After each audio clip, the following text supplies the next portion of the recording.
They want to remove me, to silence me, to discredit me.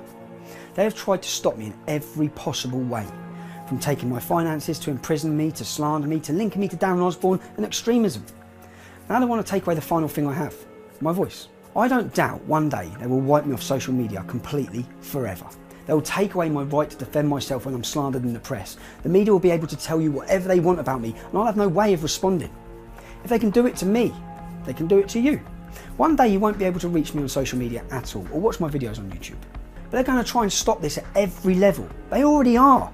I'll deliver this speech on your behalf. I'll read this speech out. So the government haven't won, because I can't sit there and think that you're letting them win. If they stop you giving the speech, then they win. I'm curious, though, like, you've been faced with death so many times. At this point, does it even frighten you? No. And where do you expect that it's going to end? I sit here now and I accept the full reality. At some point, someone's going to get me. Yeah, that's going to happen. I know it's going to happen. So you're willing to die for but it? I know that's good. No matter, I know that's where it's going to go. But once I've accepted that, I'm not scared of that. Do you think you could be arrested again, and possibly in the future? When I see the head of counter-terrorism on national TV bringing my name up alongside one of the country's worst jihadi terrorists and putting us as the same, and then I see them involve me in a court case that had nothing to do with me, and then I read your Home Office letter, which clearly, that's my government, and what they say is I'm a far-right extremist leader who incites racial hatred. Not letting me into the country simply because I want to interview you. Oh, they're going to take me out. They're going to remove me from this. But I got to say, Tommy, at this point you have so much support that it would be one hell of a battle.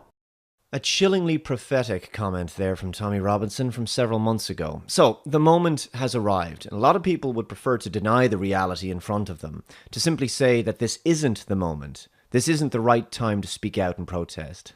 There will be another time, sometime down the line. If you keep doing that, if you keep thinking that to yourself, there will be no more moments to freely express yourself down the line. You'll just keep putting it on the long finger. It is now or never for Britain. The problem is, if you're reporting on the loss of freedom of speech in your country and then you capitulate to demands for silence on this issue, your silence becomes consent. Britain has not been a free country for some time now. In my opinion, and in the opinion of many, Tommy Robinson is a political prisoner, and the mainstream media who continue to tarnish his reputation and character, painting him as far right, they are the useful idiots doing the bidding of the authoritarians in power. No longer is there a question of what we must do when the tyranny arrives, because the tyranny is here. This is what it looks like. If the worst possible outcome happens and Tommy tragically dies in prison, as he has said in the past he fears he might, it seems to me there are three possible options for people living in Britain. Number one, to protest and speak louder in defiance of a tyrannical government. Number two, do nothing and cowardly accept that you're not free anymore. Or number three, leave the country. Censorship and political persecution of dissidents, it begins with people like Tommy Robinson, but it won't end there. They will shift their attention to other forms of wrongthink and the purveyors of that wrongthink shortly thereafter. The thought police have a way of getting around to everyone who disagrees with their regime, eventually. And by the way, Tommy was simply filming outside the court that day, reporting on the grooming gang trial, doing the journalism that so many seemingly won't.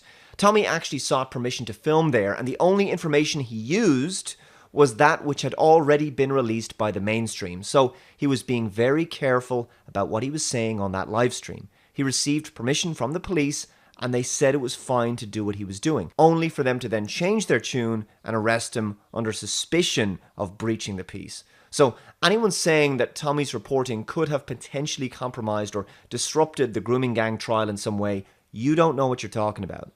Given how fast he was sentenced and carted off to prison, it sounds to me, and to many, like his previous conviction was merely used against him to get him in jail, to get him silenced and out of the way as soon as possible. And this gag order now on the media is just insane. It's making real journalism unworkable. There seems to be no freedom of the press in the UK anymore. I expect this kind of media blackout from a communist country like China. I also want to say to the British police who go along with this, you're a disgrace. Where are your protests against your superiors and government? If you disagree with what you're being asked to do, with the ridiculous hate speech and hate crime bullshit that you're told to enforce, then why do you do it? I'm speaking specifically to the police who have gone along with all of this insanity over the past few months and years. You are traitors, in my view. You're contributing to the problem and betraying the British people. I'm so sick of hearing these arguments about you're just doing your jobs, right? You'd lose your job if you didn't follow your orders. Well, it's some job, isn't it? A steady paycheck. Is that all that it takes for you to compromise your principles, values, and morals and betray your country? All right, the Nazis also said they were just following orders after the fact, by the way. Amazing how these same people will probably consider themselves to be good, decent, honest, hard-working British people, but the fear of losing their income, and they'll arrest anyone and permanently ban a woman from a country for a social experiment that hurt nobody, or arrest somebody for smearing bacon on a door handle, or a man gets a fine for a joke on social media.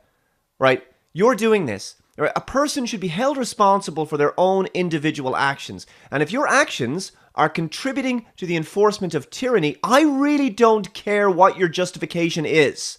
Right? I get it that you're trying to put food on the table for your family. But when your kids have no rights or freedoms worth talking about in the future, at least they'll know who to blame. An unfree future is not worth living in, and things can get much, much worse. The British government surveys and spies on its citizens without their consent online, and with Orwellian new powers like Snooper's Charter, for example. It convicts people of hate crimes by determining the context and intent of their own words. If you're the one putting handcuffs on innocent people, it doesn't matter that in your heart you know that it's wrong. It doesn't matter that you feel a twinge of regret or disgust. The only thing that matters is your own individual actions. You knew it was wrong and you did it anyway. To me, that just makes you little more than a hired thug, a mercenary willing to do what your authoritarian masters tell you. Here's an ex-police officer talking about what happened to Tommy Robinson, how disgusted she is at the state of British law enforcement. It sure wasn't like this in her day. I used to think that I missed being a police officer. But I'm absolutely over the moon that I am not in the UK anymore, and I'm not a police officer there, because I think it's shameful.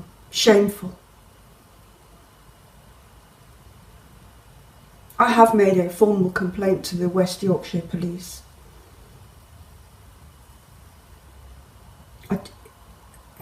That's all I have to say. I really don't have any more words. I'm actually quite upset. I am, and I don't normally get like this, but this is just...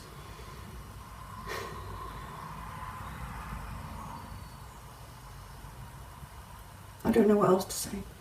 Well, I guess what happens next is entirely down to the British people.